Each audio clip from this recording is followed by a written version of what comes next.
The passionate words and music of the Soviet anthem now echo like a broken record. Unthinkable for communists, almost overnight in December of 1991, the Soviet Union collapsed, setting its former republics adrift to an unknown future. In Central Asia, this event accomplished what many developed countries had hoped for. It opened up access to vast natural resources, the world's last great untapped reserves of oil, gas, gold, and diamonds. What followed was an unprecedented lust for the riches buried beneath the steppes of Kazakhstan.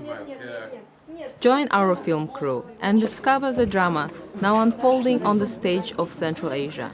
Learn how Western powers and corrupt local governments are exploiting these new riches at the expense of the people of the region. Do you have any idea what time it is? Jacek, the plane leaves in 1 hour and 20 minutes. Hurry, or you will miss your flight. And so I begin my 12,000-kilometer journey to Central Asia. In flight, I'm watching the comedy Borat on my laptop.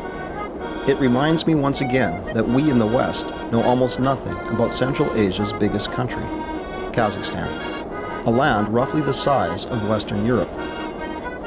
With a sense of irony, I compare myself to Borat's satirical Kazakh reporter setting out to learn about American culture. Only I was flying in the opposite direction and on a serious mission to discover the truth about Kazakhstan.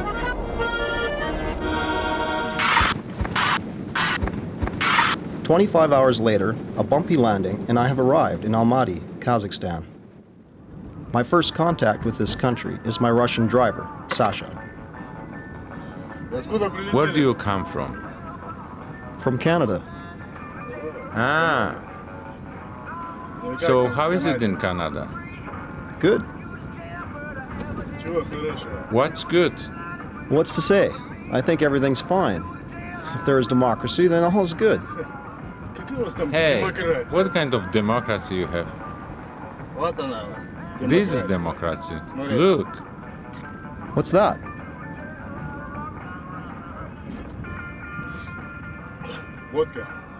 Want some? No, thank you.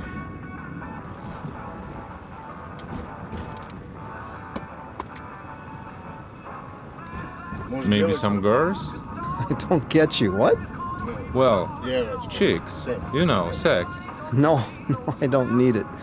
I'm very tired. I've just arrived and I need to get to the hotel fast. Just a second. You will have the hotel. I'm surprised to find such a lavish hotel here in the frontiers of Central Asia, in Kazakhstan, a former republic of the Soviet Union. My mission here is to document the story of the West's rapid business expansion into this developing region, an expansion that many have compared to the gold rushes of the Wild West. It's my first evening here in Kazakhstan's largest city, Almaty, where freewheeling capitalism collides daily with a post-communist reality. Tomorrow, I'll meet my crew and start filming in a chaotic environment where the forces of greed, chance, and basic survival are part of everyday life.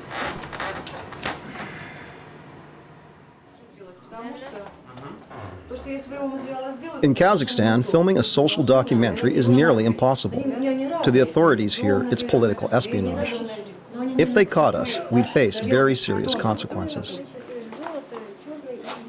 So we decided to pretend we were making a TV commercial or use hidden cameras. To protect our Kazakh host, we hid her face behind a mask and dressed her in a costume inspired by Kazakh folklore.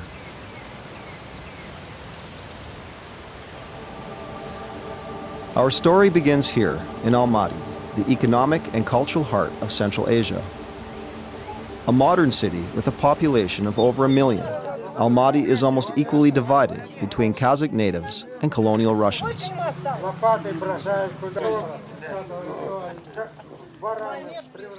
The wide streets of Almaty are testimony to the power of the former Soviet Empire. In just 7 years, Joseph Stalin forced the nomadic Kazakhs into cities.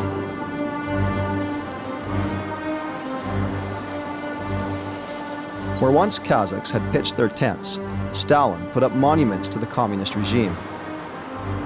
Between 1926 and 1933, nearly 2 million people, half the Kazakh nation, vanished. Their culture was destroyed, and the Soviets seized control of their natural resources. But the Soviets are gone. Power is back in Kazakh hands. Communism is dead. Capitalism thrives. Ironically, for most people, not much has changed. The new Kazakh rulers are giving even less than the Soviets did. While government officials and Western businesses make money, the rest of the country grows poor.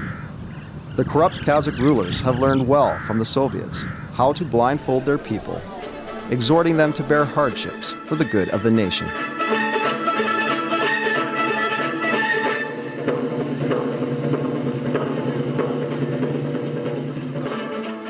The ancient symbols of Kazakh culture, the sun, the soaring eagle, and the yurt, adorn the new national flag. Holidays, when the Soviets used to parade their military power, were replaced by celebrations of nomadic culture.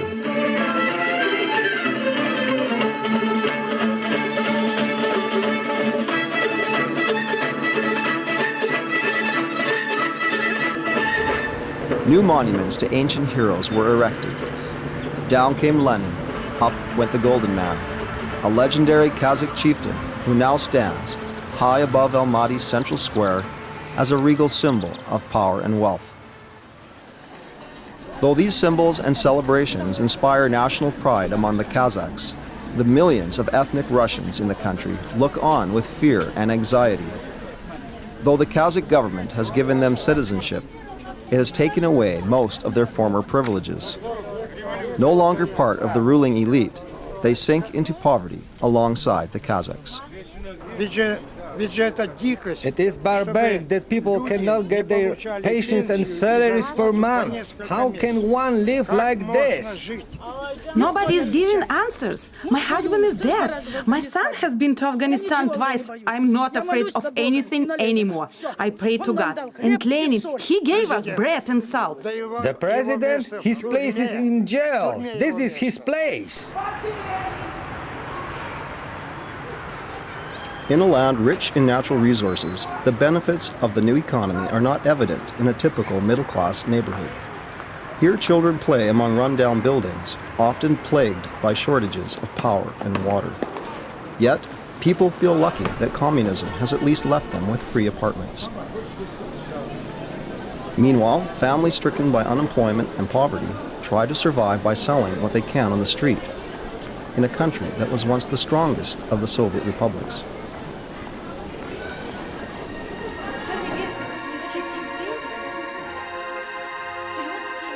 This former prison, a place of dark corridors, concrete floors, and iron bars, has been turned into an institution for children separated from parents by migration, poverty, and the spreading plague of alcoholism.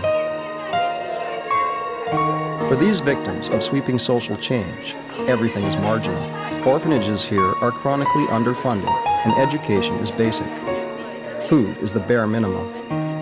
On most days, the menu is nothing but cooked cornstarch and a piece of herring. But when government coffers are bursting with money, why do these most vulnerable and helpless members of society have to go hungry in this former prison? Do these children really need to live in poverty when the president and his government are spending millions building presidential palaces and a new capital city? Where are the checks and balances in this so-called new democracy?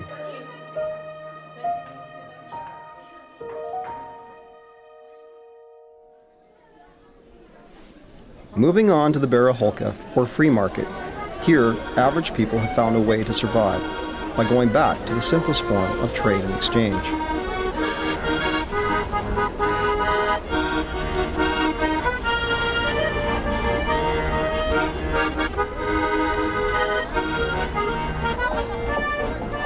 In the Baraholka lie the seeds of a new economy, which may someday grow into a more advanced system. But the mafia that controls the Baraholka extorts protection money from the merchants and slows its development. Under the mafia's krysha, meaning roof, you can still buy almost anything. I decided to ask Sasha how he felt about the changes in Kazakhstan. Listen, what do you think? Was it better during communism or now, when it's capitalism? How better? It was bad then, and now it's even worse. The communists were in power, and then still are. They have money, and money is power. The West turned to them right away to make big business. Only they will feel good about it, because all is in their hands. Now you can buy anything you want to. Children, human organs, military airplanes, and even nuclear warheads. So capitalism is only buy and sell. This is the crappy kind of life we have now. Better not talk about it. Indeed, the long arms of Western business stretch over the map of Central Asia. Foreign companies have come to place their bets on the region's economy. Business here is driven by opportunism, as in this casino, where the goal is to gain the biggest reward for the least investment of energy. Though the risks for business are great, the chance of making vast profits is even greater in a country with an undeveloped economy and little to no competition. As money changes hands, the wheel of fortune spins fast in this game of Russian roulette. Making money is one thing, but finding a safe place to put it is something else. Local banks are not popular. They are created and then disappear, and with them, millions of dollars of investors' money. That's why Western banks are welcome in Kazakhstan. They offer structure, stability, and security. We're aware that many of the people in business run big risks in being here. I would say that probably what we are doing here is a sea of stability in a high-risk area. There's nothing wrong with saying that this area is a high-risk area because it is an emerging market. We operate in a large number of emerging markets, and in every one there is a separate profile for risk. Here, the economy is to a certain extent undeveloped. This is, in some respects, a good thing because it means the potential for the country's economy to grow is that much bigger. So we're glad to be here. We're glad to be here in the same way as we're glad to be here in the other 78 countries in which we operate. And in those other 78 countries, many of them are emerging markets in Asia and Latin America, for example. If there are other banks in this country who might cut corners for money laundering purposes, and if there are any so-called business opportunities that come from that type of activity, then we are happy to miss out on them. Legal businesses can generate enormous profits, and megacorporations were the first to invest. The communists once declared that Soviet children would never drink imperialist Coca-Cola. Now, soft drink companies pump out millions of liters of product every day, while giant billboards promote the lifestyle of the next generation.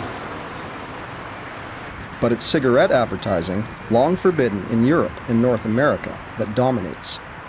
Eager to adopt a Western lifestyle, people are lured into addiction by flashy, misleading images. To pull in new customers, tobacco companies even hand out free cigarettes to young people in clubs.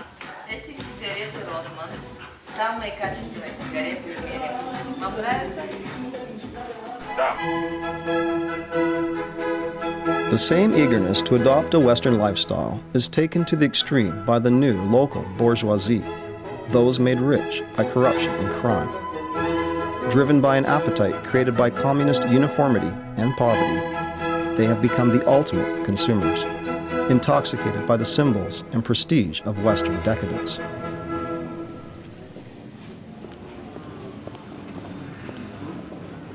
This mall was built and stocked with high-priced Western products. Here, attractive sales clerks, posters, and catchy ads entice the wealthy elite to spend their money. Only the richest people can afford to shop in places like these, where a small bottle of brand-name perfume can cost $100, a month's salary for the average person. Most consumers are limited to window shopping.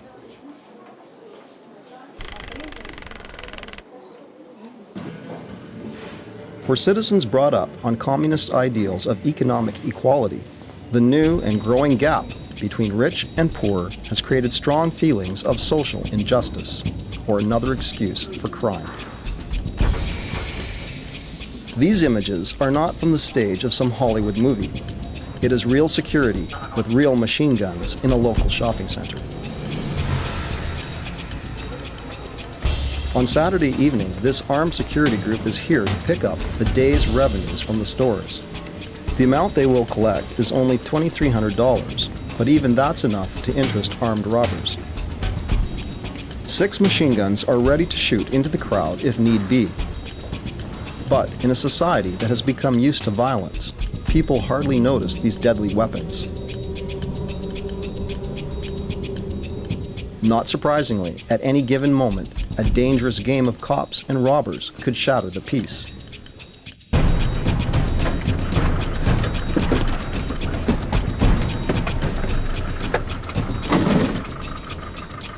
Run through the similarities that there are between Kazakhstan now and the gold rush, obviously looking back at the Canadian and American gold rushes of the past. There are similarities, there's no doubt about it, obviously, in that in this country it's a country of natural resources. It's very rich in those and has gold, oil. Because of the new wealth, obviously, that has come to the city and the nightlife that has developed, really, you have the bars here, which is similar to the saloons, really, of the gold rush days, and casinos. There are casinos in this city for the gambling. One of the other similarities, I suppose, is that many of the men who come here, they're alone, and the women here are very attractive, very friendly. So from that point of view, there is that aspect that is similar to what might have gone on, I'm sure, in the gold rush.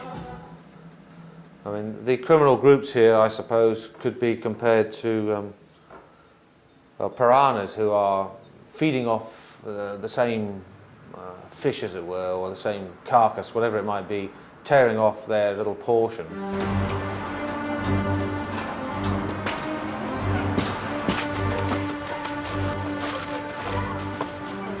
Without the iron fist of the Soviets, crime has become almost impossible to control. 20 murders a month, bombs and guns. This is the dark reality of Almaty, where frustrated police engage the mafia in an ongoing battle.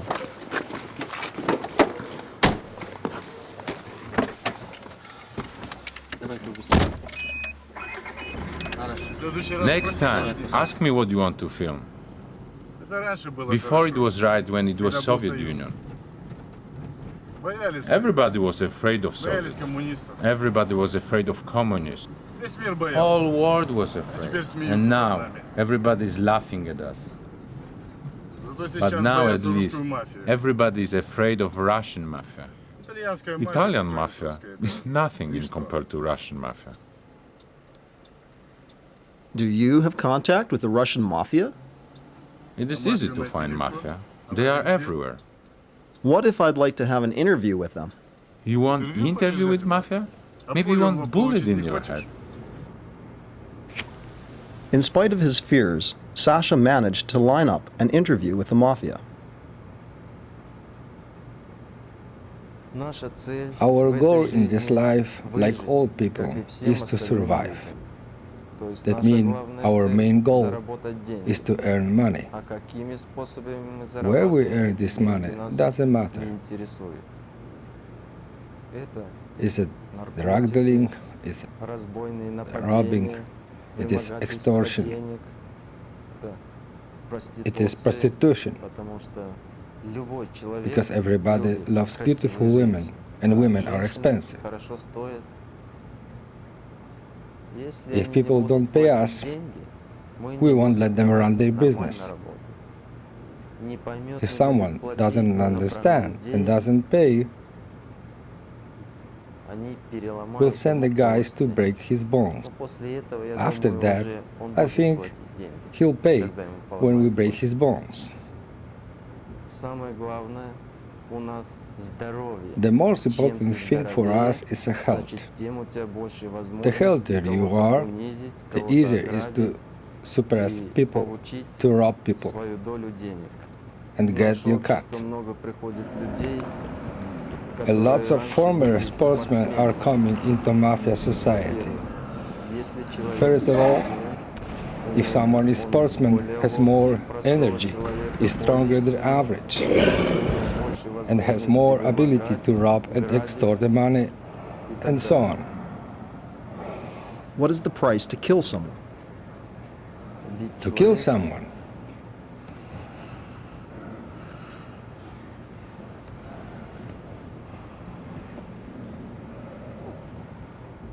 you know, sometimes a dog is better than a person. If it is a bad guy, then why not to kill him and take him out? By taking him out, the bad guy, I think this will be better not only for us, but for our society too.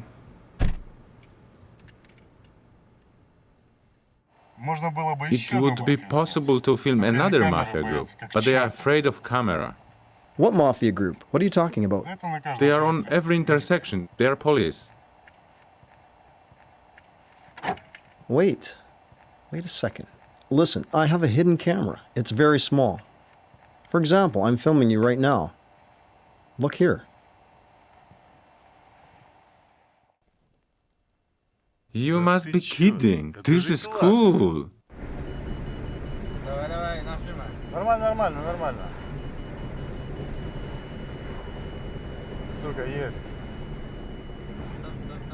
Outfitting our driver with a hidden camera and providing him with a few hundred tenge, the local currency, we set out to document the extent of police corruption.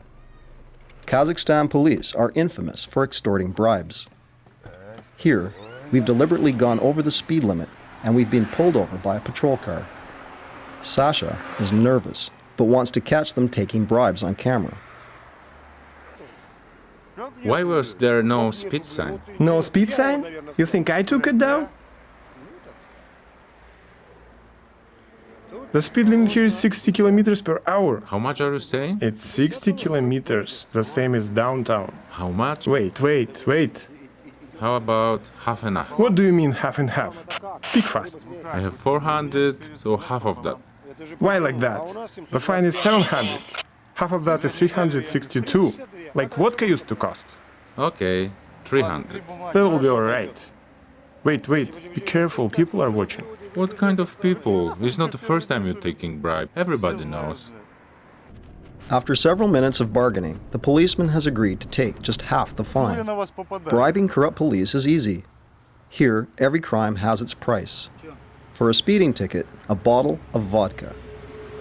To beat a murder rap, $10,000.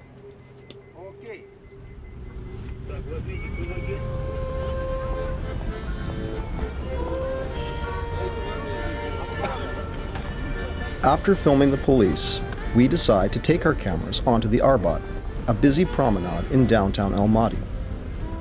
Pretending we were filming a perfume commercial, we openly interviewed people asking for their thoughts on Western business in their country.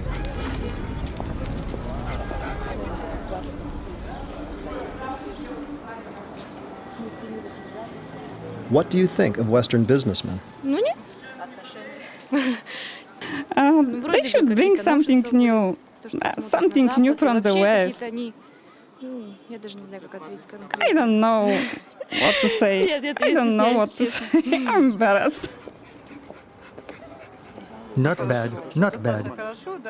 They're pleasant, attractive, and intelligent, definitely. In any case, they have good manners, and they are very different from local businessmen. We can make our own business, but we don't want to. That's for sure. They are thieves. Because they grab everything. Hard to say. Of course we want our business to flourish. But since they have established themselves already, then good for them. Simply as people, well, we can characterize them as gold miners, chasing after a gold vein. They are like prospectors. That is how I see them.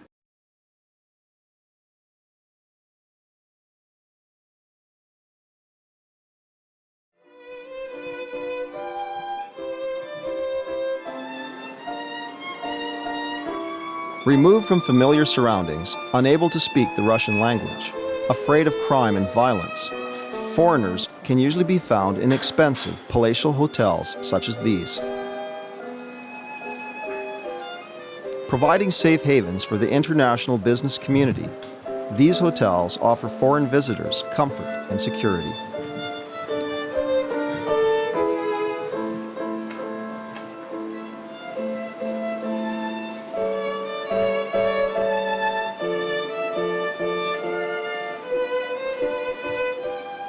Klondike Sam's piano is playing again, but oddly, here in the middle of Central Asia, the airs of Mozart echo sadly from marble walls.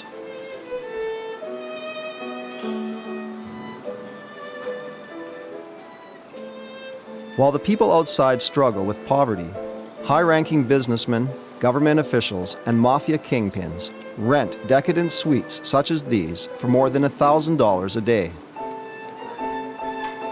Here, every whim is catered to under a veneer of 21st century sophistication.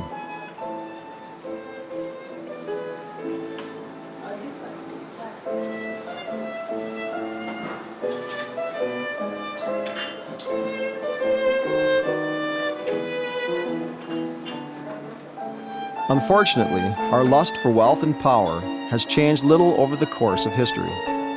Indeed, it's an uncontrollable addiction that widens the gap between rich and poor. Yet, in hotel oases such as these, foreign businessmen are preoccupied with other thoughts. How to survive in Kazakhstan, how to do business, what is safe and what is not.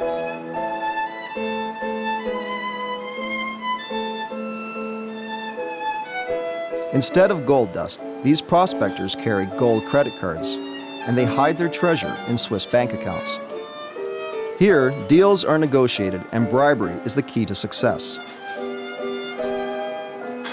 To avoid dirty hands, many Western companies hire independent agents and provide them with large slush funds to make sure the contracts go through. Again, equipped with hidden camera, we've set up a meeting with one of these agents. I'm working as a consultant for Western companies which try to make contacts in Eastern Europe, in Middle East, and Central Asia. So this is your line of your work, yeah? So only in Kazakhstan? Not only, but... so you're looking for opportunity, yeah? No, I have contacts here, and I connect these contacts with Germans. Is danger really here? Because some people said yes, some... Life is dangerous. You know, no risk, no fun. But if fun means to be killed afterwards, that's... In this country, you find different things you can sell in the Western countries, which are sometimes very expensive to us, and here you can get it. That means rare metals, technology for the rockets, cars. Most of the cars, typical cars, are from abroad, stolen cars. Everybody knows. The best thing is that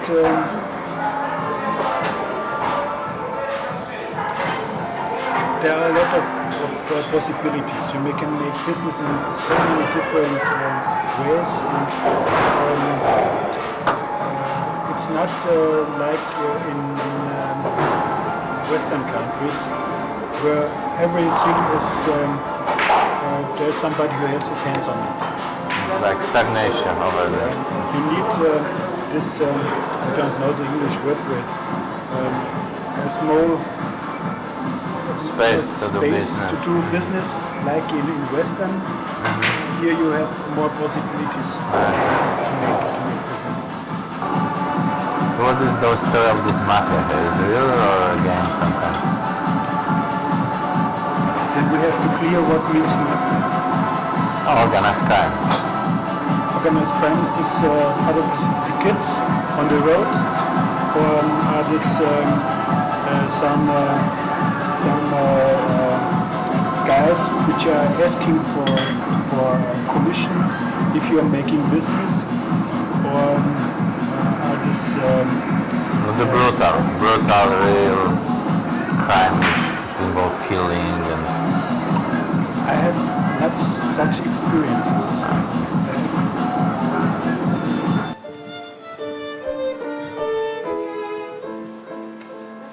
As in the Wild West bars of the Klondike, call girls flock to local saloons looking for prospectors with gold. Easy to spot in a crowd, foreign businessmen are the most vulnerable to their advances. They're lonely and they always have money and time. Though people say you shouldn't mix business with pleasure, here in exotic Kazakhstan, that bit of wisdom is often ignored. Officially, prostitution is illegal in Kazakhstan, but prostitutes work openly in almost every hotel lobby, restaurant, and bar. Curious to find out who's behind this and why no one tries to stop it, we decided to try interviewing one of them. May I join you? Please. You're traveling. No, I'm working here. Let's get closer acquainted. How close? Very close. You say you're working here? Yes. By the hour? $100 an hour. What can you do in an hour?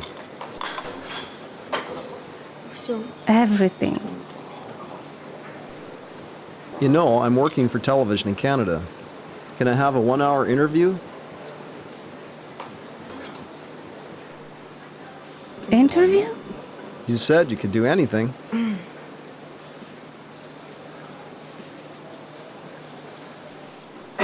Okay. For $200. Well, I needed the money to go to school. I have a big family and I'm the oldest. I wanted to study and have a good profession. When I started to do it, I was thinking that I would earn as much as I need and then leave this profession. Well, now I think I can't leave it. Well, when you came into the hotel from the street, did you see those guys standing there? Well, they are from the FBF and they used to take $50 from each person. Then the hotel administration made it all official and invited us to work inside. They registered us, they have our photos, and now we pay at reception. So what do you think of Western businessmen? There is one man between 45 and 50 years old. By the way, he is from Canada. He is not here right now, but when he comes back, I will show him to you. He beat me up so much. He invites girls to his place, does his business, and when he is finished, he takes the kamcha, a kind of horsewhip, and beats us with it. I had bruises all week. Do you want to quit this profession? I don't know the answer to that.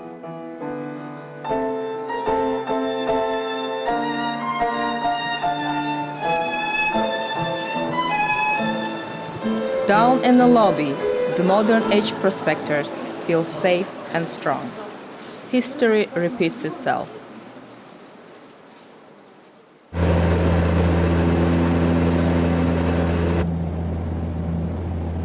Below us is the Silk Road, the ancient caravan route that once brought silk, spices, and gold from China to Europe, across the steppes and through the foothills of the monumental and unexplored Tian Shan Range. Here, on board this Twin Otter, we're accompanying a group of Canadian gold miners en route to the Centeras Company's gold mine at Kumtor, an amazing 4,500 meters up in the remote glaciers of Kyrgyzstan. We are chosen this gold mine as a good example of how high-tech Western business can establish itself even in this low-oxygen, hostile environment.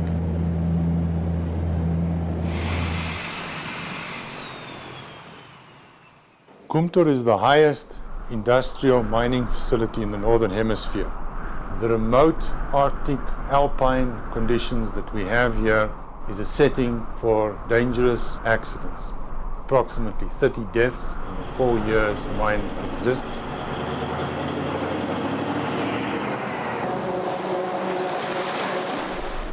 The first one was a helicopter accident with 16 deaths. We are extremely remote, 5,000 miles from Europe. We are creating an infrastructure to meet the demands by the medical team of these Arctic, high altitude, 40% oxygen depleted, alpine, dangerous circumstances.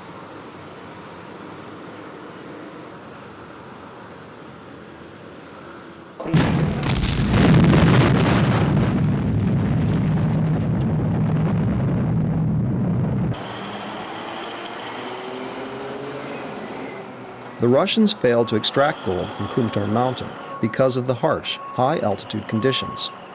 But Canadians managed to overcome these environmental obstacles with greater experience and a more sophisticated technology. Unquestionably, it was a tremendous achievement. But the mountains do not give up their gold easily. The gold in this deposit is imprisoned in solid rock.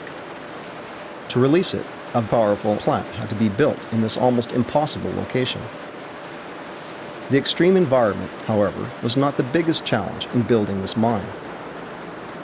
John Kazakhstan, mine manager, jokes that with all the corruption his company had to deal with, it would have been easier to build it on the moon. Indeed, this mine is a good example of what it takes to do business in Central Asia's so-called new democratic countries. Here, the machinery of corruption seems to operate by a few simple rules. First, don't tell the president his country is not really democratic, and close your eyes to all corruption. Second, deliver the necessary capital and infrastructure needed to generate substantial profits. And finally, make the president and other government officials extremely rich. It is, after all, cheaper to share the profits with a small group of people than a whole nation, even if it means bending the rules of business that would normally apply in the West. Kumtor is, in fact, a very profitable gold mine. It is one of the world's largest finds, producing gold worth hundreds of millions of dollars a year. And many Western business ventures here in Central Asia are just as profitable. On this mountain, using the term gold rush is more than a metaphor. Throughout history, the lust for gold has motivated people as no other prize has ever done. Its possession is still a very real measure of security and success.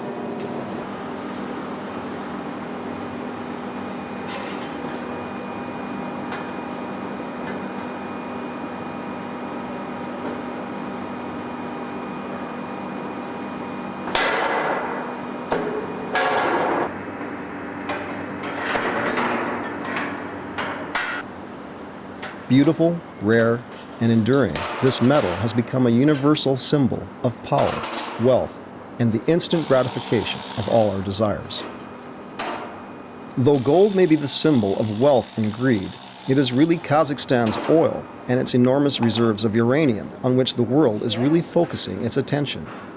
Day and night, the region's mining industries pulse with the heartbeat of non-stop production, filling the pockets of corrupt government officials, shareholders, Western miners, and local workers.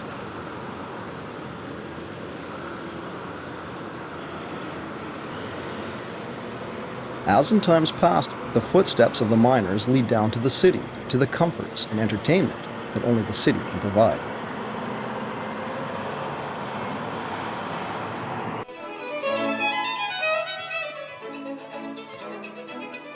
Concert halls such as this one are not as popular as they were during the Soviet era. Though the music is good and the tickets inexpensive, the hall is almost empty. It seems that our miners prefer a different kind of music and other forms of entertainment. Away from the restrictions of Western convention and codes of conduct, here the new prospectors are freer to fulfill their forbidden fantasies.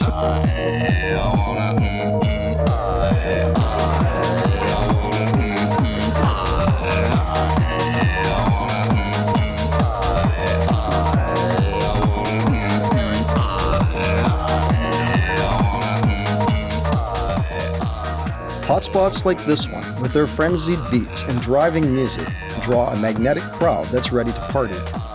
As Klondike gold miners once flocked to local saloons and theaters in search of excitement, these new prospectors leave their hotel rooms and descend on the nightclubs to find their entertainment. Surprisingly, here you can find the top executives of leading companies from all over the world. Here, in a poor society undergoing a sexual revolution, these businessmen are intoxicated by their own power and privilege. Anonymous and isolated, in exotic surroundings, they are drawn to a lifestyle in which they might not participate back home.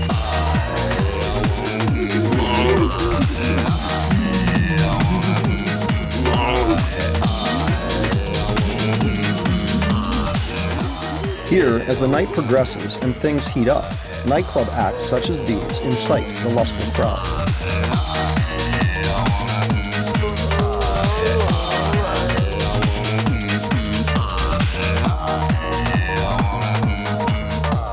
Where Klondike miners once sought the company of can-can dancers and burlesque showgirls, these new age prospectors also look for young, friendly girls with an appetite for money and adventure.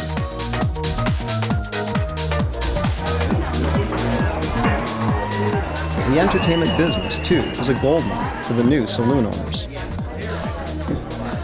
For enterprising women, it is also a golden opportunity to stake their claim on the miners' treasures.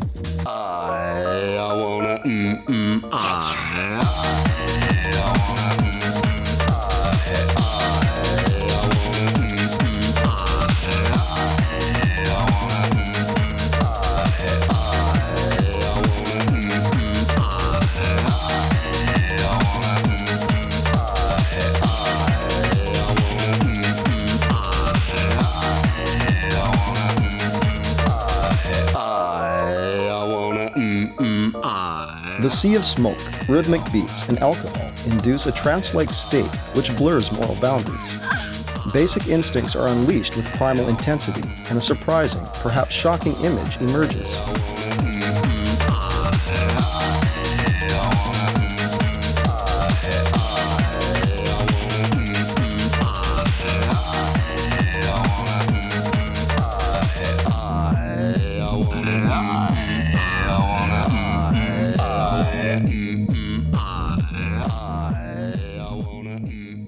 My name is Cliff Westwood. I'm the president of Kazakhstan Logistics, a subsidiary of International Energy Logistics from the United States.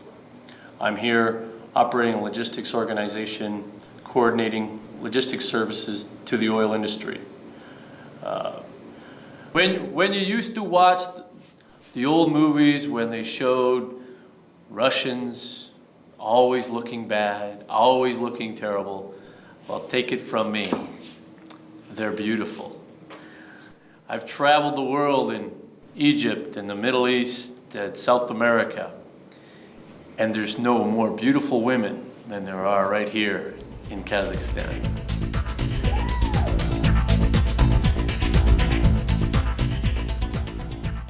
I wish I could export them to Canada.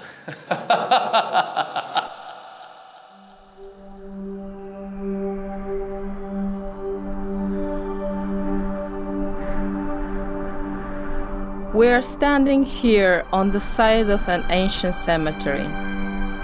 The scattered rocks are all that remain of these graves. For centuries, people of the steppes suffered from foreign conquerors. Today, Central Asia has just rediscovered its tremendous wealth. But as in the past, the region's wealth is squandered, and the people suffer again. A way needs to be found to challenge local leaders to distribute the benefits of the new economy fairly. In this, developed nations can play a very important role. But their priorities must be decided now. Do they wish to support modern democratic states, or are they seeking to establish easy-to-exploit third world country? What does the future hold for this land? In a few years, we should know.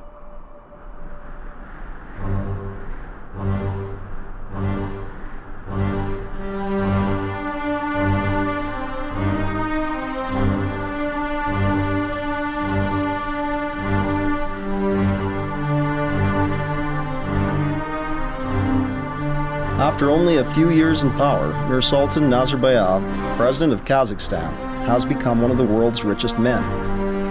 Today he continues to consolidate his authoritarian control over Kazakhstan's political life and the country's billion-dollar oil industry.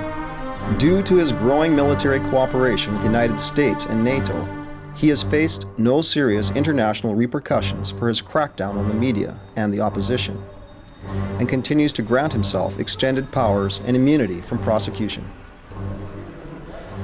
The Western greed for resources has spawned many brutal dictators.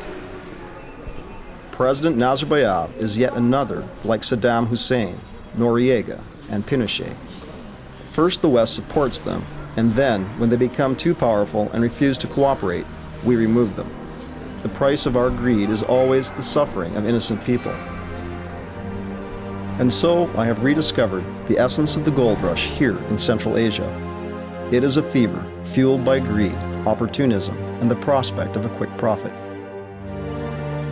Unfortunately, it blinds us to the most important thing: the human cost. As I prepare to fly back to Canada, my thoughts are with the people and their struggle. They have become powerless observers, watching their corrupt governments and Western powers dividing the spoils of their country's wealth. Their faces are forever etched in my memory. Should I ever return, my hope is that I will not find this land raped, and nothing but a pile of rubble left to mark our careless passage.